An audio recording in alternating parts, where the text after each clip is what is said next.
आज बाबा साहब अम्बेडकर का स्मरण करने का दिन है और बाबा साहब ने जो एक संविधान के रूप में ताकत दी है भारत के आम नागरिक को, उसका की रक्षा के संकल्प का दिन है। जिस तरीके से पूरे प्रदेश में, देश में संविधान की धज्जियां उड़ाई जा रही है, ये चिंता का विषय है।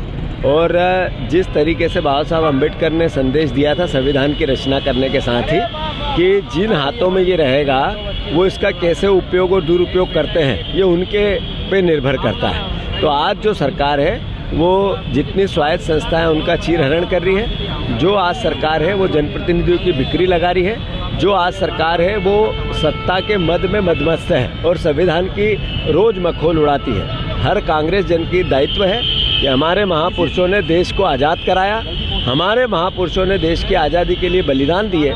हमारी ड्यूटी है कि खून के आखिरी कतरे तक भी संविधान की रक्षा करना है। तो हम सब अलर्ट रहना चाहिए, सतर्क रहना चाहिए और संविधान की जहाँ बात आए तो वहाँ धर्म और राजनीतिक विचार से पहले संविधान का विचार आए, इस भावना को हमें जीना चाहिए। सर, इंदौर में कार्यकर्ताओं में जो मारपीट हुई है, कांग्रेस कार्यकर्ताओं में जो मारपीट हुई है, कृषि मंत्री कह रहे हैं कि खाद की कृषि मंत्री का जो मानसिक स्तर है वो कृषि मंत्रालय में बने रहने लायक नहीं है। जिस तरीके से वो बार बार बात करते हैं, तो जो एक महिला का जेल जाना अखबारों की सुर्खियां बनी खाद के प्रयास को लेके, वो क्या था?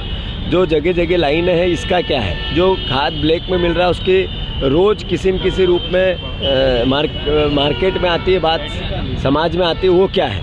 अगर वो कहते हैं कि जब बताओ कहाँ पहुँचाना है, ये बताता है कि हम डरेंगे नहीं, खाद देंगे भी नहीं और मुजोर भी रहेंगे। जो नेता प्रतिपक्ष ने कहा कि उनका इस्तीफा होना चाहिए, बिल्कुल सही वक्तव्य है।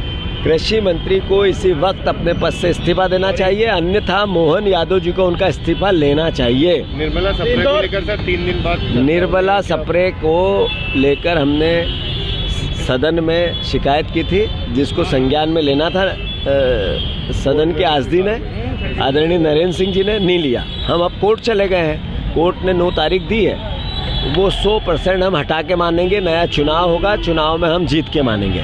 बीजेपी में इतना भयंकर अहंकार था तो उनने दल बदल कराया, तो अब उसका इस्तीफा ले, चुनाव कराए। हम चुनाव लड़ना चाहते हैं, आप डर क्यों चाहते हो? बीजेपी क्यों डरना चाहती है? इंदौर में कार्यकर्ताओं में जो लड़ाई हुई है राष्ट्रीय अध्यक्ष के सामने, उसको पार्टी के सामने आया है, पूरी इसमें गंभीर है पार्टी। ऐसे मुद्दों पे जिनकी भी गलती है कार्रवाई होगी।